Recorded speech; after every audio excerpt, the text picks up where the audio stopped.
নমস্কার বন্ধুরা, ডলির রন্ধনশালায় সবাইকে স্বাগত। আজকে তোমাদের সাথে সম্পূর্ণ একটা ইউনিক পরোটার রেসিপি শেয়ার করব। বাইরে থেকে যখনই কোনো কিছু খেতে ইচ্ছে করবে, যদি এইভাবে পরোটা বানাও, তাহলে বাইরে থেকে আর কোনো কিছু কিনে খাওয়ার প্রয়োজন পড়বে না। আর এইভাবে পরোটা বানালে বাচ্চাদের সাথে সাথে বড়রাও কিন্তু খেতে খুবই পছন্দ করবে। সামান্য কয়েকটা উপকরণ দিয়ে খুব সহজেই কিন্তু এই পরোটা তোমরা বানিয়ে নিতে পারবে। আর এই পরোটা খেতে এতটাই টেস্টি হয়, তোমরা যতক্ষণ না কিন্তু নিজেরা বানাবে ততক্ষণ কিন্তু তোমরা বুঝতে পারবে না। আর আমি কিন্তু মুখে বলেও তোমাদের বোঝাতে পারবো না। আর এই পরোটা বানানোর জন্য আমি এখানে আন্দাজ মতো কিছুটা ময়দা নিয়েছি। এবার আমরা ময়দার মধ্যে অল্প একটু সাদা তেল দিয়ে দেব।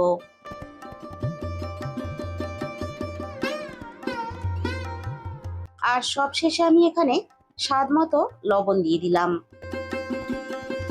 এবার আমরা ময়দাটা ভালোভাবে ময়ম দিয়ে নেব। ময়দাটা কিন্তু খুব সুন্দর করে আমাদের ময়ম দিয়ে নিতে হবে, তাহলে খুব সুন্দরভাবে খাস্তা হবে। ময়দাটা আমি খুব সুন্দরভাবে ময়ম দিয়ে নিয়েছি। এবার আমি অল্প অল্প জল দিয়ে ময়দাটাকে মেখে নেব। প্রথমেই কিন্তু আমরা খুব বেশি পরিমাণ জল দেব না, অল্প অল্প করে জল দিয়ে আমরা ময়দাটাকে মেখে নেব।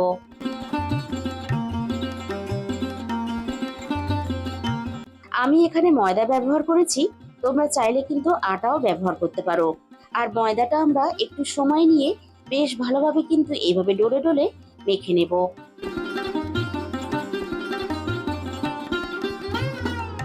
ময়দাটা আমাদের ভালোভাবে মাখা হয়ে গেছে। এবার আমি ময়দাটা একটু রেস্টে রেখে দেব। আমি এখানে অল্প একটু টমেটো সিদ্ধ করে নিয়েছি, আর একই সাথে আমি এখানে একটা শুকনো লঙ্কাও সিদ্ধ করে নিয়েছি। এবার আমি এই টমেটো আর শুকনো লঙ্কাটা মিক্সির মধ্যে দিয়ে খুব ভালোভাবে পেস্ট বানিয়ে নিলাম। এবার আমি এটাকে একটা সাইডে রেখে দেব। আর এই রেসিপিটা বানানোর জন্য আমি আগে থেকে একটা মাঝারি সাইজের আলু সিদ্ধ করে আলুটাকে বেশ ভালোভাবে গ্রেট করে নিয়েছিলাম। এবারে আমি আলুর মধ্যে স্বাদ মতো লবণটা দিয়ে দেব। লবণ ছাড়া আমি এখানে আর অন্য কোনো মশলা কিন্তু ব্যবহার করব না। শুধুমাত্র লবণ দিয়ে আমি আলুটা হালকা হাতে বেশ ভালোভাবে আলুর সাথে লবণটা মিশিয়ে দেব। বাকি কাজগুলো আমি যতক্ষণ করেছিলাম ঠিক ততক্ষণ আমি ময়দাটা রেস্টে রেখে দিয়েছিলাম। ময়দাটা দেখো আমি দুটো ভাগে ভাগ করে নিয়েছি। আমি দুটো লেচি কেটে নিয়েছি, আর লেচিগুলো বেশ বড় বড় করেই আমি কেটে নিয়েছি।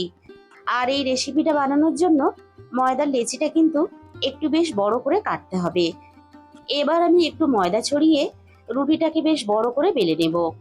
আর এই রুটিটা কিন্তু আমরা তেল দিয়ে বেলবো না, আমরা আটা বা ময়দা দিয়েই এইভাবে বেলে নেব।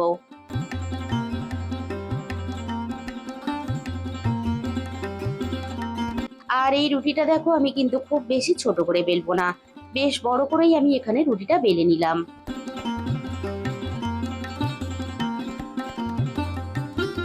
আর রুটিটা দেখো আমি খুব বেশি পাতলা করেও বেলিনি, আবার খুব বেশি মোটা করেও বেলিনি, বেশ মাঝামাঝি করে আমি রুটিটা বেলে নিলাম।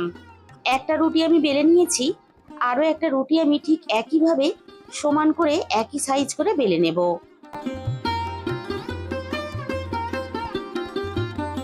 দুটো রুটি কিন্তু আমাদের এখানে বেলা হয়ে গেছে। এবার আমি এই রুটির মাঝখানে আলুর যে পুরটা আমরা রেডি করে রেখেছিলাম, আলুর পুরটা ঠিক রুটির মাঝ বরাবর এইভাবে আমরা চামচের সাহায্যে দিয়ে দেব। আর আলুটা আমরা পুরো রুটির মধ্যে কভার করব না। পুরো রুটির মধ্যে কভার করলে তাহলে পরোটাটা আমাদের বানাতে অসুবিধা হবে।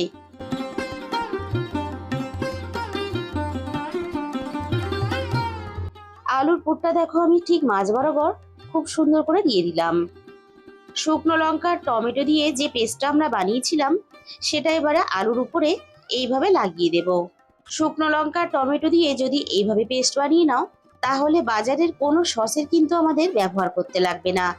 আর এইভাবে টমেটো আর শুকনো লঙ্কার পেস্টটা যদি আমরা লাগিয়ে দিই, তাহলে খাওয়ার সময় খেতেও ভীষণ ভালো লাগবে।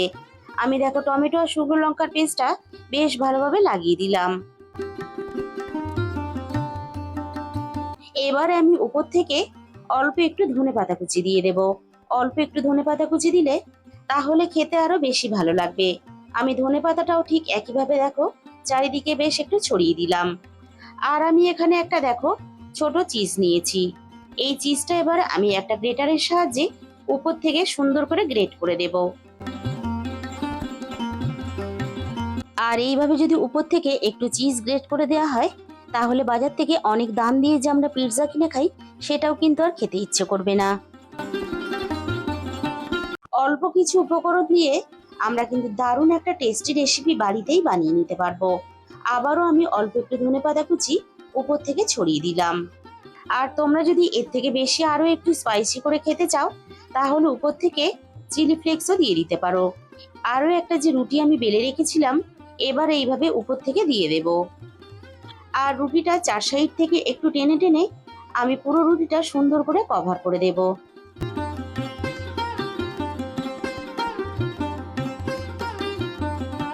আর রুটিটা কিন্তু আমাদের খুব সুন্দর করে এইভাবে চার সাইড থেকে কভার করে দিতে হবে, তা না হলে আগুনের তাপ পাওয়ার সাথে সাথে চিজটা গলে গিয়ে ভিতর থেকে বেরিয়ে আসতে পারে।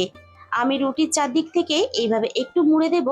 আর দেখো, এইভাবে মুড়ে দেওয়ার জন্য পরোটাটা যেমন দেখতেও ভালো লাগবে, আর তেমনই কিন্তু চিজটাও ভিতর থেকে আর বেরিয়ে আসার ভয় থাকবে না। আমি সব দিক থেকে ঠিক একইভাবে মুড়ে দেব। পুরো রুটিটা কিন্তু আমাদের সুন্দর করে বানানো হয়ে গেছে। আর বন্ধুরা, এইভাবে পরোটা বানিয়ে তুমি যাকেই খাওয়াবে সেই কিন্তু তোমার কাছে বারবার রিকোয়েস্ট করবে এইভাবেই বানিয়ে দেওয়ার জন্য। পরোটা ভাজার জন্য আমি গ্যাসের মধ্যে কড়াই বসিয়ে দিয়েছি। এবার আমি এখানে প্রয়োজন মতো সাদা তেল দিয়ে দিলাম। তেলটা খুব ভালোভাবে গরম করে নিয়ে আমি চারিদিকে এভাবে একটু লাগিয়ে দেব।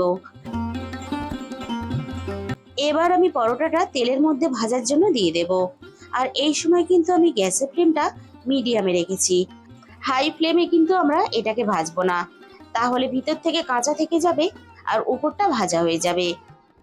যেহেতু আমরা রুটিটা একটু মোটা করে বেলেছি, তাই কিন্তু একটু সময় নিয়ে এইভাবে ঘুরিয়ে ফিরিয়ে আমরা বেশ ভালোভাবে ভেজে নেব।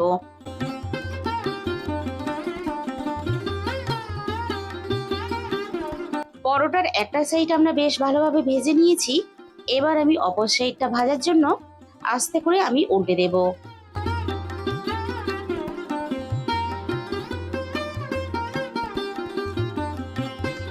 ঠিক একইভাবে আমরা অপর সাইডটাও একটু ঘুরিয়ে ফিরিয়ে বেশ ভালোভাবে ভেজে নেব।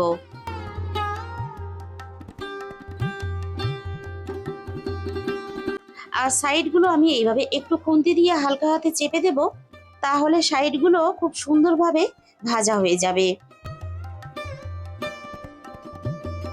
অপর সাইডটাও ঠিক আমি একইভাবে ভেজে নিয়েছি। এবার আমি পরোটাটা উল্টে দেব।